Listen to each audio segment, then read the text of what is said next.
What just happened in Paris could redraw the political map of the Middle East and shake the foundations of Europe's relationship with the United States and Israel.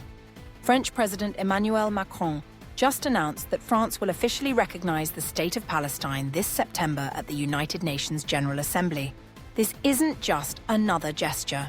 France will become the first G7 country, the first major Western power to take this step. And it's sending shockwaves across world capitals. Macron says it's about peace, about justice, about breaking a deadlock that's lasted for decades.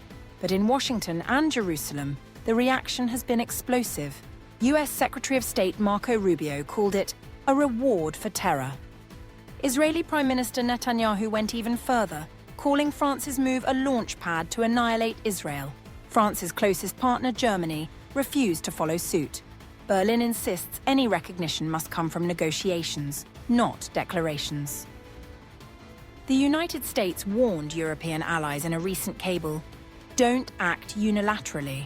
But Macron is betting that inaction is no longer neutral, that doing nothing means endorsing the status quo of endless war, displacement, and occupation. France's recognition doesn't come out of nowhere. Ireland, Spain, Norway, and Slovenia already recognized Palestine last year.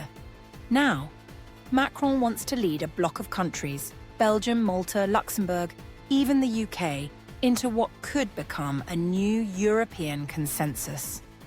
In London, Labour Prime Minister Keir Starmer is under serious pressure from within his party. Over 100 MPs, including senior ministers, want the UK to join France. Starmer is holding back. But public opinion is changing, fast, especially with Gaza still under siege. The humanitarian disaster in Gaza is no longer background noise. It's the headline. Macron says the time for symbolic gestures is over. France wants to force the issue back onto the global stage before the two-state solution becomes a historical footnote. Macron's motives aren't just moral. This is also about European power.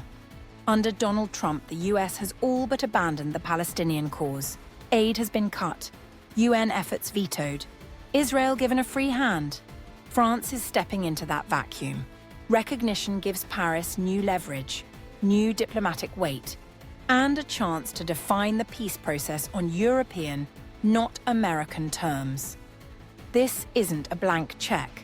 Macron's letter to Palestinian President Mahmoud Abbas includes clear demands.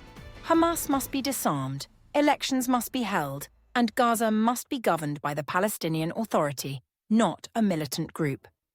That message is clear. France supports the Palestinian people, but not Hamas.